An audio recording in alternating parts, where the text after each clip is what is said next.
What's up everyone, welcome back again to your Heroclix headquarters. Today we're going to take a look at another set preview for X-Men Rise and Fall. This preview is coming to us thanks to comicbook.com, so as always make sure you go and check out the website. I'll try and post links in the description for you. But without further ado, let's just check it out. We got some cool figures to look at. So starting us off, we have the common Havok. He's got the Starjammers, X-Factor, X-Men keywords. He's only 35 points. He's got the rally mechanic that says opposing attack rolls. When Havok uses energy explosion, you may replace a die in the attack roll with his rally die, and of course it's a 5. So if your opponent rolls a 5, you can basically put a die with a 5 on his card, and then he can use that to replace one of the dies in his attack rolls when he's using energy explosion. So that's pretty good. He has energy explosion, his whole dial, 6 range, single target, running shot with an 11 attack, energy explosion, 18 defense, and 3 damage. Pretty vanilla dial here, but honestly really solid for only 35 points. Just a good running shot figure in general. I mean, energy explosion's good, or just hitting for 3 damage is great too. No defense powers, but an 18 defense, still decently hard to hit. So I don't think you can go wrong for 35 points with this Havok. I do actually like him quite a bit. He's actually, in my opinion, better than the 50-point Havok we got in House of X. So there's that. Coming up next, we have a rare figure, Carmela Unicione. I don't really know how to pronounce that last name. But anyway, she's got the Acolytes, Brotherhood of Mutants, and Armor keywords. She starts off with a trait that gives her Force Blast and Giant Reach 3, and then a special defense power that gives her Energy Shield Deflection and Impervious. And she takes a maximum of 1 damage from attacks that don't deal penetrating damage. So that's pretty cool. So even if they were to hit her for 4 or 5, if she misses her Impervious, if it's not penetrating damage, she's only going to take 1. So you really gotta try to hit her with some penetrating damage. And she's, for only 50 points, Sidestep with a 10 attack, Penetrating Blast, 3 damage with Close Combat Expert, with traded Giant Reach and Force Blast as well. So that's actually really cool. She can either hit hard close or from range with the Penetrating Blast. Then she gets some Charge, Quake, Impervious there. Really solid 50-point character for sure. So I like her a lot. But moving on next, we have Mr. Sinister. Now we already did just get a look at Mr. Sinister in the Scott Porter unboxings, but if you guys haven't watched that yet, then we'll take a look at him here now. He is really good. He's got the Hellions, Horsemen, Marauders, and Weapon X keywords. He has a trait, My Own Clone Bodyguard. During Force Construction, you may choose a character on your starting force that is less than or equal to Mr. Sinister's point value to be Mr. Sinister's clone this game. The clone gains all of Mr. Sinister's keywords. So that's really awesome. Anytime you can cheat with keywords is always super fun. And this is a really good one because it's just any character. It doesn't have to be standard, so you can kind of sneak in like a Dark Phoenix or something crazy. And he has a 85 or 40 point value, so there's tons of characters that you could squeeze into your teams with those kind of points. And then he has another trait that whenever an opposing character uses the team player team ability, after resolutions, deal that character 1 penetrating damage. So that's pretty nasty if they got a bunch of wild cards using the team player team ability to copy whatever other good team abilities they have. They're going to definitely pay a price for that. Really makes you think a lot harder about what team ability you're going to copy and if it's going to be worth it even to use that. But then he's got a special damage power that gives him Leadership, Mastermind, and Outwit. And when Mr. Sinister uses Leadership or Mastermind, the clone is considered to be adjacent if it's within 4 squares of Mr. Sinister. It doesn't say line of fire, so it can be behind walls or characters or anything. That's really awesome. I mean, if you wanted to, you could just kind of have a clone actually be his bodyguard, like his first trait suggested, and just have them, 4 squares back. Maybe somebody who's really tough, lots of impervious or something, can reduce penetrating damage, whatever, I don't know. And just be there to absorb hits from Mr. Sinister, just to mastermind onto. Mr. Sinister is pretty tough himself, though, with Stealth, 11 attack, penetrating blast, 18 invulnerability, and 3 damage with that special damage power. Or for 40 points, he's got Sidestep, Penetrating Blast, Invuln, and that special damage power. So really great at either starting value. And I mean, besides the crazy things you could do with bringing in another character, like I said, you could bring in somebody just to mastermind onto, or you could try to bring in somebody that's actually really good and use him, use Mr. Sinister in the back, leadershiping off of him from 4 squares away, That could be a strategy as well. And there's millions of strategies you could use with this, because this is a really, really awesome Mr. Sinister, and I definitely want it. But moving on to the last figure we have a look at today, that is Dark Beast, a rare prime. Now this set's actually going to have 2 rare primes and 2 super rare primes, no common or uncommon primes. So I think that's going to be really interesting just to see how that plays out. It's going to feel a lot better to pull a prime if it's a rare or a super rare as opposed to a common. So that's really nice. I'm kind of glad they did that, but we'll see how hard it is to get, I guess. I hope they keep this trend going of like a chase per brick, and maybe you also get a prime with it as well, like they did in Wonder Woman, but we'll just have to see. But anyway, taking a look at Dark Beast, he's got Age of Apocalypse, Dark X-Men, Exiles, Morlocks, X-Men, Monster, and Scientist keywords, it looks like. Monster is really good. Improved movement for Elevated. Don't forget, everybody ignores Hindering now as well. And then he starts off with a trait that says, during forced construction, you may add a character on a starting line of 50 points or less on your sideline. And it becomes an experiment. Dark Beast starts the game with a research token, and when Dark Beast hits, give him a research token. So every time he hits with an attack, he can get another research token.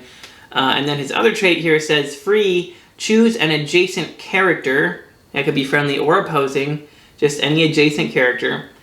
For each of Dark Beast's research tokens, choose a standard power displayed on the experiment's starting click.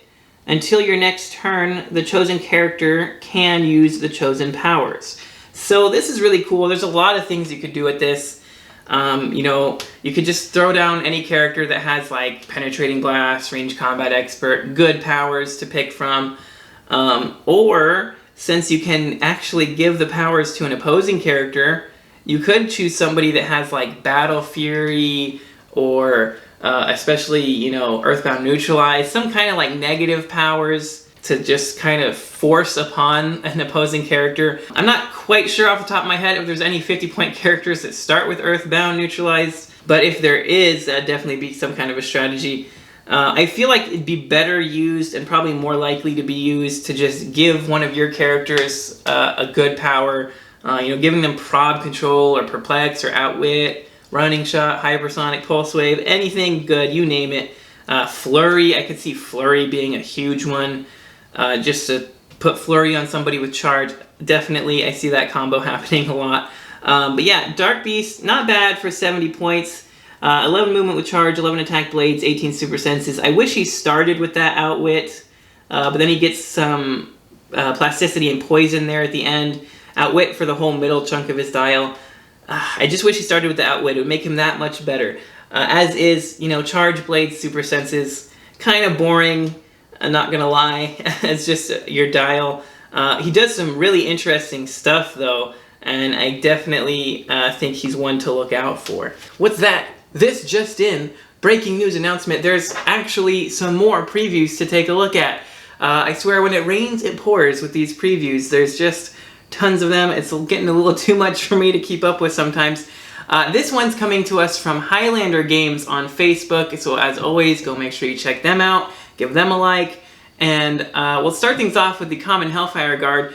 Now, if you guys didn't already watch the Scott Porter unboxings, he did open this up on one of those days, so of course, always go watch the Scott Porter unboxings. They're great. He does a great job of explaining all the comic sides of everything. But anyway, without further ado, we'll take a look at these guys. So they're common, number 6 in the set. They just have Hellfire Club Soldier keywords. They have adjacent friendly characters with the Hellfire Club keyword can use Mastermind, but only to choose Hellfire Club Guard. That's really good, actually, and just giving out Mastermind. Of course, they just make great little Mastermind fodder. They are only 25 points, so not too bad. And then they get a special movement power that gives them Flight, Charge, and Flurry. Now that is only on click number 9, and they have no way of getting to that click by themselves. There's actually another character, I think Scott Porter unboxed it during his unboxings, a new Blackheart, I'm pretty sure, that can take a power action to transform all of them to their like demonic form and switch them to click number 9. So it's pretty cool if you get Blackheart, that's awesome. But just by themselves, running shot, penetrating blast, 10 attack, 2 damage with 6 range, not bad. 17 with toughness, you know, they're just there for the mastermind fodder is really all. Yeah, not bad for 25 points, especially if you can turn them to that click number 9 with that crazy charge flurry blades, exploit weakness click. But moving on next, we have an uncommon figure, Sebastian Shaw, Hellfire Club, Marauders, Quiet Council, X-Men, Politician, and Ruler keywords. He has the Krakoan Revival trait, and he's 100 points. That's interesting. So that's a really high-pointed Krakoan Revival traded character.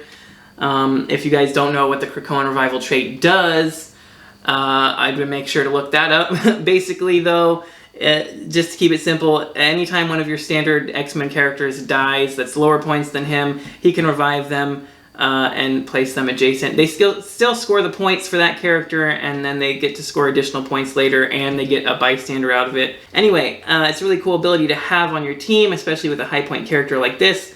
And he has another trait here that says when Sebastian Shaw is not on click number 11 and takes 2 or more damage from an attack after resolutions, note his current click number and turn him to click number 11. If he would otherwise be KO'd, he can't turn to click number 11. Protected, Pulse Wave, and Outwit. It's interesting that they put Protected Outwit. I already saw some people talk about this after the Scott Porter unboxing, because he also pulled this character. Because this is a trait, and this is not a special power, so there's really no reason to have Protected Outwit on it. A lot of people think the Protected Outwit was supposed to be on the special defense power, but we'll see if they errated that later. Anyway, at the his special defense power says at the end of your turn, or if Sebastian Shaw would be KO'd, return him to the most recently noted click number, Protected Pulse Wave. I feel like that one was supposed to say Protected Pulse Wave and Outwit, unlike the trait was supposed to just be Protected Pulse Wave. Yeah, we'll just have to see if they errated that, I guess.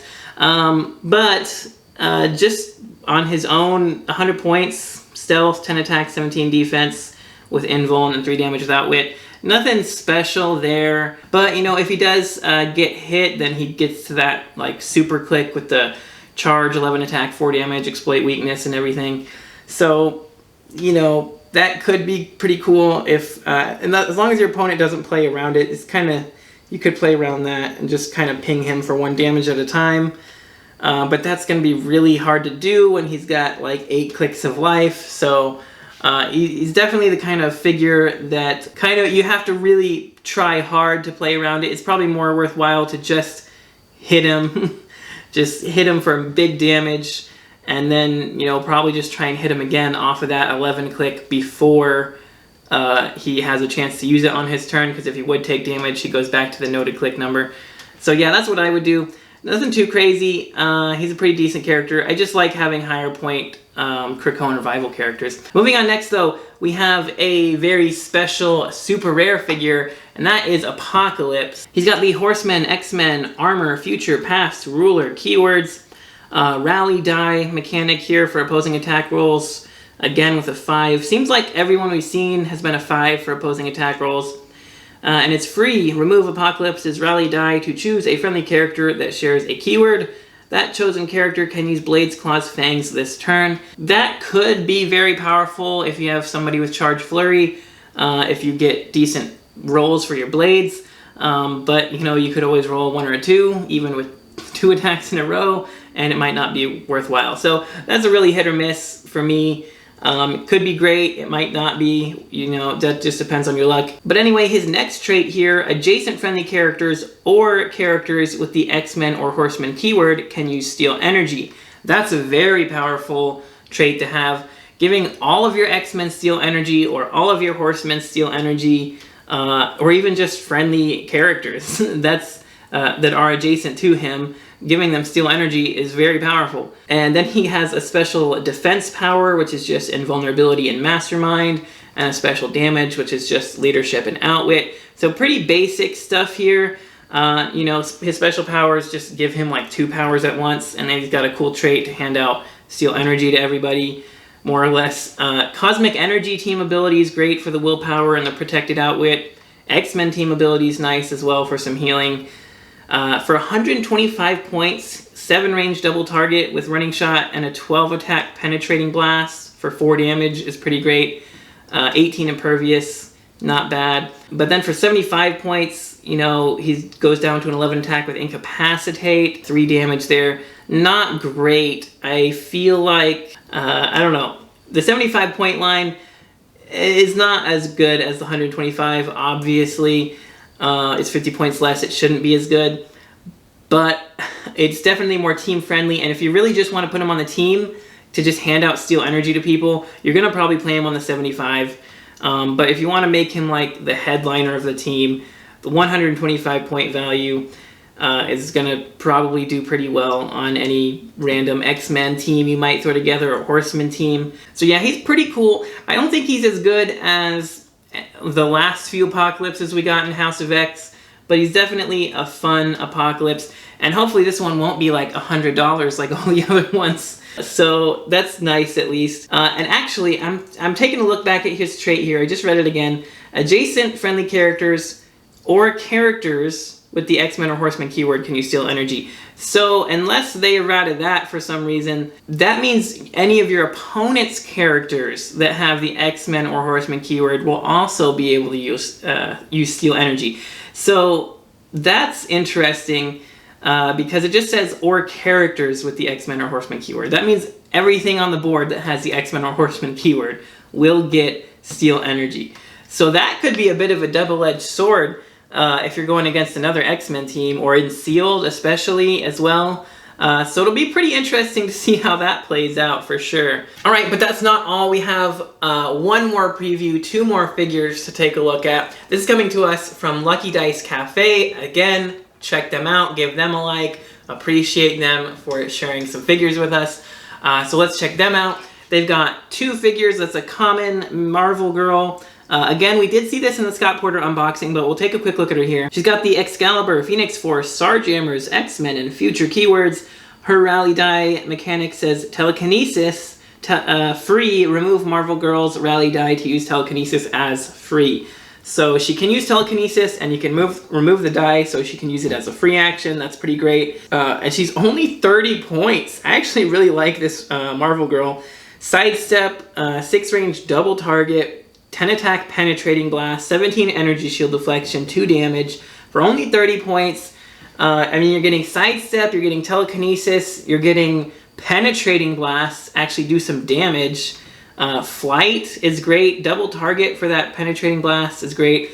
4 clicks of life for 30 points, and then she goes into some mind control on her last half there. Double target mind control with a 10 attack, some exploit weakness. X-Men team ability. I mean, she's really good actually for 30 points. This is just a common figure. So definitely you'll probably end up with a few of her. Yeah, I actually really like her. Just these cheap, you know, type of telekinesis pieces are always good to just have and just throw in a team when you need some cheap TK. But I just really like the fact that she can kind of hold her own in a fight. You know, she can do some damage. She has X-Men team ability. She can carry somebody around.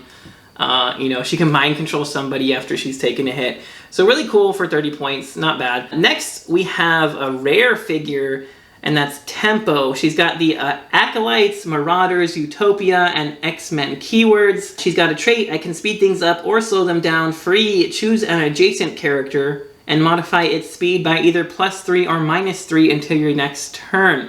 That is actually really strong if you use that right, because being able to +3 somebody's speed that has like hypersonic or running shot or something, or charge, that gets them a lot further. Think about the fact that most of the time you're using running shot or charge, you're only going 4 or 5 squares on average. Now you guys might not know this, but with the rules of replace then modify, you will replace your speed by halving it, and then you will modify it by plus whatever, in this case +3. So if you had like an 8 movement with running shot, you would replace that, half it down to 4, and then +3 it to a 7, giving you a 7 movement for a running shot or potentially an 8 movement for a running shot. Or, you know, some of these characters now, like Superman in the last set, had like 15 movement with charge.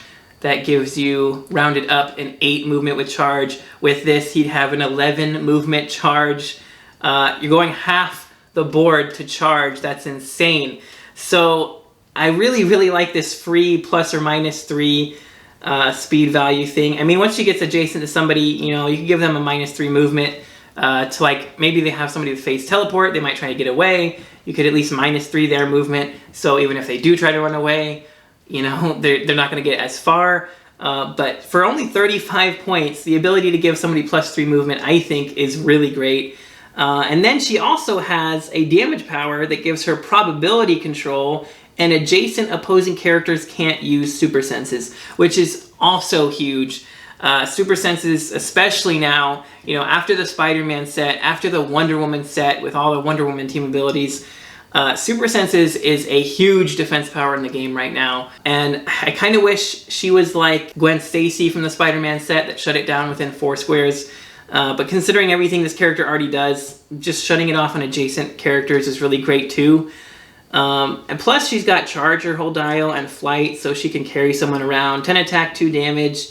You know, see, she can get some attacks in, but that plus 3 movement's insane. Ooh, you know who has the X-Men keyword and a really big charge range? Juggernaut. I want to use this with Juggernaut to give him a 16 movement charge in a straight line. Yeah, that sounds like a fun time to me. But that's going to do it for today's previews. If you guys enjoyed the video, make sure you smash that like button for me. Let me know in the comments what you guys think about this set so far.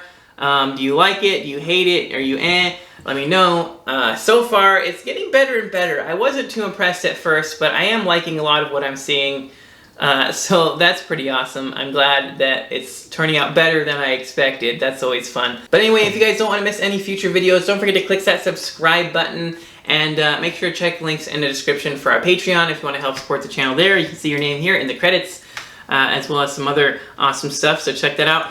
And I just got a new camera, you guys might notice. It looks a little different, I don't know. I like it so far. I'm still kind of messing with it. So let me know what you guys think about how everything looks with this new camera. I'd be interested to hear what you guys think about that. But anyway, that's going to do it for today. Thank you guys so much for watching, and until next time, this has been Heroclix Headquarters, signing off.